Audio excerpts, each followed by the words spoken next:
Y bueno, esta es la estructura y función de biomoléculas orgánicas. Tenemos en principal lugar a los carbohidratos y lípidos. En general son conocidas como las biomoléculas orgánicas o simplemente macromoléculas orgánicas y están constituidos principalmente por carbono, hidrógeno, nitrógeno y oxígeno, los famosos CHON. Pero en menor medida el fósforo y el sulfuro tienen un papel muy importante dentro de estas reacciones, ¿no? Y de esos enlaces que se pueden formar. Y bueno, en el caso de las biomoléculas, pues cuentan con esos elementos en sus estructuras, ya que les permiten el equilibrio perfecto para la formación de enlaces covalentes entre ellos mismos. También permite la formación de esqueletos tridimensionales gracias al carbono, la configuración electrónica que puede tener el carbono y formar enlaces múltiples, ¿no? Y bueno, pues son moléculas que pues principalmente van a tener una base de carbono y son sintetizadas únicamente por los seres vivos. Bueno, tenemos a los carbohidratos, que esta es una molécula de glucosa, igual como ustedes pueden ver está conformada de carbono, oxígeno e hidrógeno. Podemos ver la forma cíclica que posee, ¿verdad? Y con base a ellos cómo se va a darle el nombre al compuesto. Los alimentos están conformados principalmente por carbohidratos, contienen azúcares, una de las fuentes más importantes para los seres vivos, ya que van a proporcionar calorías, ¿no? Y aunque muchos de ellos pueden ser elementos de almacenamiento de energía, es decir, cuando yo no ocupo, no estoy haciendo tanta actividad física de acuerdo al tipo de alimento que yo estoy consumiendo, pues esa fuente de energía que necesita gastarse, ¿no? Y se almacena.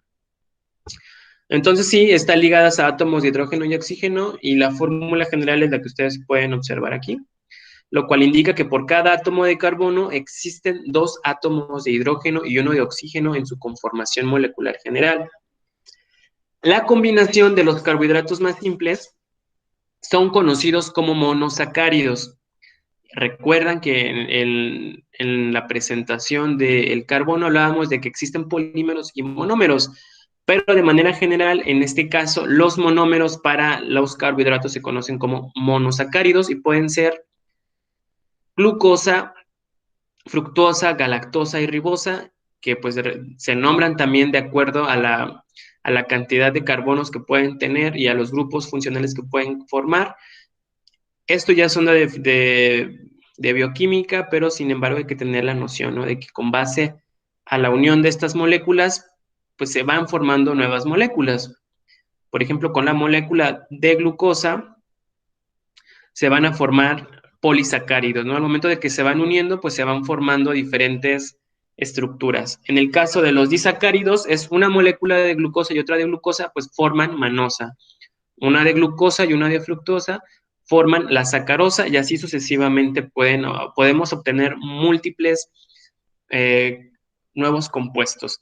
En el caso de los carbohidratos complejos, pues ya llegan a ser más de una molécula y pues son los famosos polisacáridos. En el caso del almidón, que es una de las fuentes de reserva más grandes, y pues un alimento rico en almidón, pues es la papa, muy clásico, pues sí que si quieren tener mucha energía, pues coman mucha papa. La papa salvó del hambre a mucha gente de Europa con esta onda de las enfermedades que hubo allá en el siglo XVIII, con las grandes hambrunas. La papa era el único alimento que podían consumir y gracias a ellos sobrevivieron por la gran cantidad de energía que tienen. Y bueno, pues lo encontramos en el pan, cereal, dulces, legumbres o verduras. Y en todos lados no vamos a encontrar los carbohidratos, los alimentos, ya depende de qué tipo de alimento seleccionen.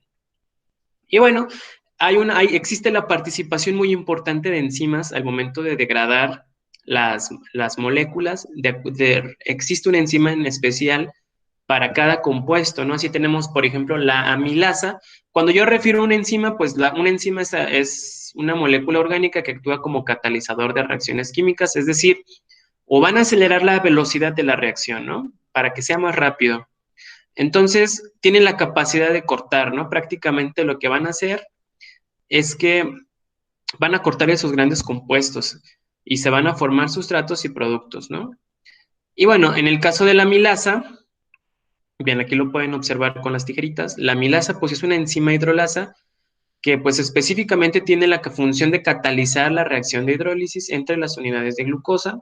La lipasa pues cataliza en el caso de las moléculas de grasa, como su nombre los dice, pues cataliza la hidrólisis de triacilglicerol a glicerol y ácidos grasos libres, proteasas, que son enzimas que rompen los enlaces peptídicos de las proteínas. Y aquí ustedes pueden ver que rompen los enlaces, las enzimas, para que ustedes puedan obtener los nutrientes más mínimos para que sí sea más fácil para la célula. Recuerden que dentro de nuestro estómago, pues todo es más pequeñito, todo es mínimo, ¿no? Entre más tarden ustedes masticando sus alimentos, pues es mejor para la digestión de los mismos.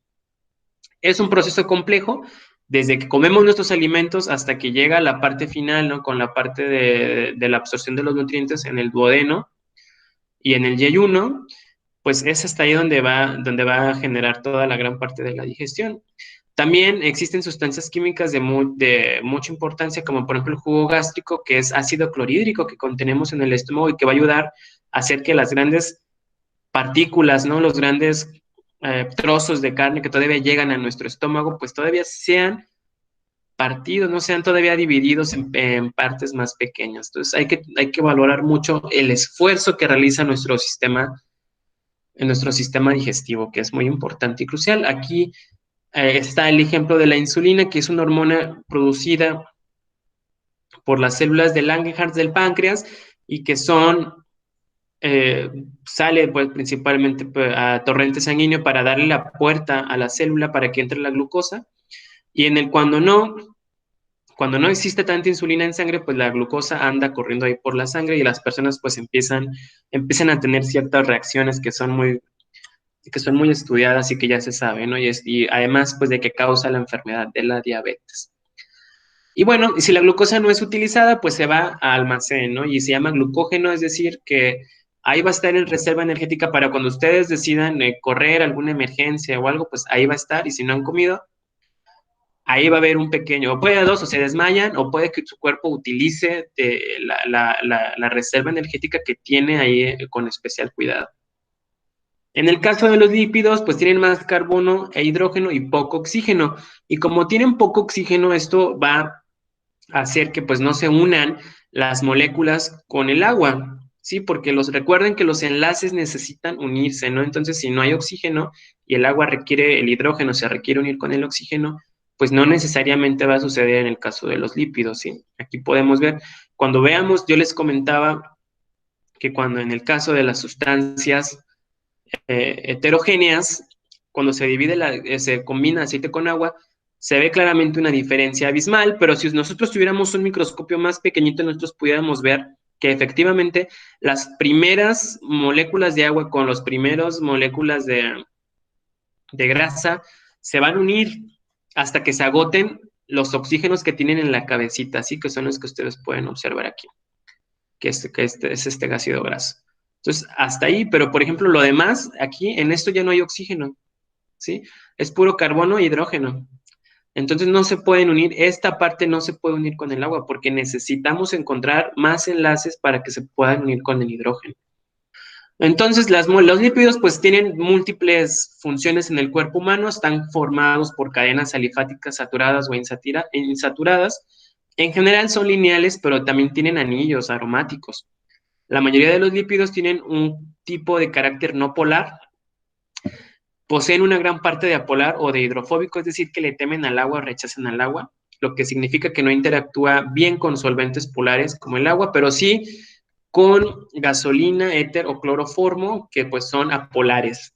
Entonces ya las chicas saben, las que se pintan las uñas, que si se van a despintar la pintura de las uñas, que es lipídica, pues no van a utilizar agua, ¿no? No van a utilizar otra sustancia porque efectivamente nunca se va a quitar porque la pintura de las uñas es lipídica, entonces necesitan un disolvente apolar. Entonces, ¿qué usan? ¿Qué es el uso común? Pues la acetona, ¿no? El cloroformo no lo van a utilizar porque pues realmente es muy fuerte y lastima a la nariz y pues van a quedar por allí desmayados. Y bueno, pues existen dos grandes tipos de lípidos, están los saponificables y los insaponificables. En el caso de los saponificables, son los semejantes a las ceras y grasas y que tienen enlaces éster y pueden hidrolizarse. Y estos a la vez pueden ser simples, que solamente contienen carbono, hidrógeno y oxígeno. Y aquí tenemos, por ejemplo, los aglicéridos, que son aceites, y los éridos, que son las ceras. Y en el caso de los complejos, son lípidos que además de contener en su molécula carbono, hidrógeno y oxígeno, contienen otros elementos como nitrógeno, fósforo y azufre, otra biomolécula como un glúcido. Y bueno, ¿dónde podemos encontrar lípidos saponificables complejos? Otro claro ejemplo, pues es la membrana celular. La membrana celular que tienen las células, pues consiste en una bicapa fosfolipídica, o sea, dos capas de lípidos. Es una cama y que además es semipermeable para que precisamente las demás moléculas puedan entrar y salir de la célula. Y bueno, y aquí es necesario entender que se debe de tener enlaces fosfodiéster porque son uniones entre grupos hidroxilos y grupos fosfato que van a ser necesarios para conformar la membrana. Y bueno, y también a la membrana van a estar unados pues diferentes proteínas, ¿no? Y más carbohidratos, etcétera. Y lípidos que pues en conjunto hacen de esta membrana pues un instrumento maravilloso para la célula. Y los insaponificables, que pues en todos estos no tienen enlaces éster, no pueden hidrolizarse. Algunos ejemplos son isoprenoides, que son las vitaminas, y los esteroides, que pueden ser esteroles y hormonas. Aquí también hay un grave ejemplo en el caso de las industrias que se dedican a la producción de esteroides. Hay que tener mucho cuidado con estas sustancias, específicamente hay que con los esteroides, con las personas que se dedican a hacer ejercicio, bueno, está penado en algunos, en muchos casos de ciertos tipos de gimnasios, en donde se realizan ciertas actividades de carga de peso, etcétera. Bueno, está penado, ¿no? Porque, pues, tienen agrava ciertas consecuencias a la salud. Y bueno, en el caso de la estructura y función de las biomoléculas, tenemos ahora el papel de las proteínas. Las proteínas están formadas por aminoácidos, es decir, la unidad, el monómero que distingue a este grupo, pues son los aminoácidos. Y en consecuencia está determinada por la secuencia de nucleótidos de un gen correspondiente. Entonces, un gen, una proteína. La pepsina es la enzima que degrada las proteínas en el estómago. Y bueno, un aminoácido está compuesto por un grupo carboxilo, un carbono alfa, el grupo amino y el grupo R o cadena lateral. La síntesis de las proteínas tiene lugar a través de la traducción ribosomal, es decir, está a cargo de los ribosomas y guiada por la información de una molécula de ARN que actúa como molde. Entonces, pues existe aquí entra el dogma central de la biología molecular, en el cual pues los aminoácidos se van formando, ¿no? Aquí, bueno, aquí se van formando un aminoácido, otro aminoácido. Existen 20 aminoácidos esenciales para la vida. Y bueno, y conforme se van uniendo los aminoácidos, aquí, bueno, se van formando los enlaces peptídicos. Y bueno, y pues se van formando grandes cadenas. Y así se pueden clasificar las proteínas en, bueno, de acuerdo al nivel de organización, ¿no? En primarias, secundarias, terciarias y cuaternarias. Normalmente cuando son cuaternarias, pues ya tienen una función más compleja. En este caso, un clásico ejemplo de una proteína cuaternaria, pues es la hemoglobina, que se encarga de transportar el oxígeno y el dióxido de carbono. Entonces, sabemos que cuando las moléculas de aminoácidos están constituidos por menos de 30 aminoácidos, se les va a denominar péptidos, pero cuando es mayor y ya es funcional, es decir, ya cumple una función en el cuerpo humano o en cualquier parte de los seres vivos, pues se le va a denominar ya como una proteína. Y bueno, algo característico entre el enlace entre aminoácidos y aminoácidos es el famoso enlace peptídico, ¿no? Que va a hacer que se unan, vean cómo se está uniendo. Y aquí es donde específicamente va a cortar la pepsina, ¿no? Que es la enzima que degrada las proteínas. Existen 20 aminoácidos esenciales que ya están estudiados, son estos: la glicina, alanina, valina, leucina, metionina, isoleucina, etcétera, y cada uno tiene tiene funciones específicas, ¿no? Para el cuerpo humano. 9 aminoácidos de todos los 20 que estamos aquí analizando son esenciales porque no han podido ser fabricados industrialmente. Únicamente esos aminoácidos los vamos a encontrar en la dieta.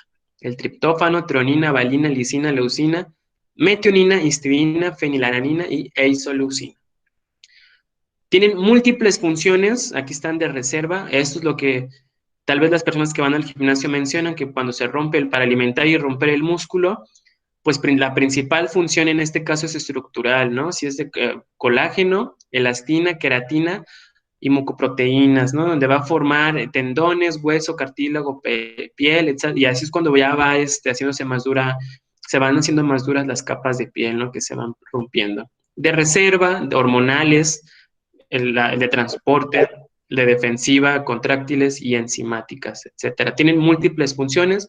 Todo recae en la importancia de que ustedes tengan muy en cuenta el plato del bien comer, tengan una dieta equilibrada y puedan ustedes puedan tener una balanza, ¿no?, entre los alimentos que consumen. ¿Cómo se forman las proteínas? Pues las proteínas se forman a través de la producción de los ácidos nucleicos. Los ácidos nucleicos están formados por moléculas llamadas nucleótidos, por ácido fosfórico, un azúcar que puede ser o ribosa o desoxirribosa, dependiendo si estamos hablando de ADN o ARN, ¿verdad? Aquí en el caso del ADN, ácido desoxirribonucleico, y el ARN, ácido ribonucleico. Y las bases nitrogenadas se van a clasificar en dos: purinas, que es adenina y guanina, y pirimidinas, que son la citosina, timina y el uracilo. Los ácidos, ese es un esquema general de cómo se conforman los ácidos nucleicos. En el caso del ADN, tenemos adenina, guanina, citosina y timina. Pero en el caso del ARN, la molécula se va a sustituir, el compuesto de timina se va a sustituir por una molécula de uracilo. ¿Y en dónde vamos a encontrar todo esto? Tenemos que irnos al microscopio y descubrir en dónde está el ADN, ¿no? En los cromosomas ahí incrustado. Tenemos aquí las histonas, que son también proteínas que hacen que se contraigan las grandes cantidades de ADN que tenemos, es decir, van enrollando el nucleosomas hasta formar los famosos cromosomas, donde están totalmente compactos todo el ADN. Aquí lo podemos ver cómo se van conformando las pares de bases. Y bueno, pues aquí tenemos en el caso del ADN, pues es una doble cadena, y en el caso del ARN, pues es únicamente una cadena, y aquí se caracteriza por presentar uracilo. Y bueno, pues se va a ir formando el código genético al momento de que se hace la traducción. Repito, esto es parte del dogma central de la biología molecular. Es necesario comprender la transcripción, traducción y la replicación del código de los ácidos nucleicos, en el cual pues el ARN entra, divide al ADN y empieza a codificar cada base nitrogenada, y se empieza a formar un código hasta que se forman los códigos genéticos, y esto se hace por tripletes, es decir, cada 3 va a formar un nuevo aminoácido, y así es como se van formando los aminoácidos. Esta parte la van a ver un poco más clara en el curso de biología, no me quiero meter tanto a fondo para no confundirlos, pero bueno, estén conscientes que así es como se van formando los aminoácidos para constituir a las proteínas.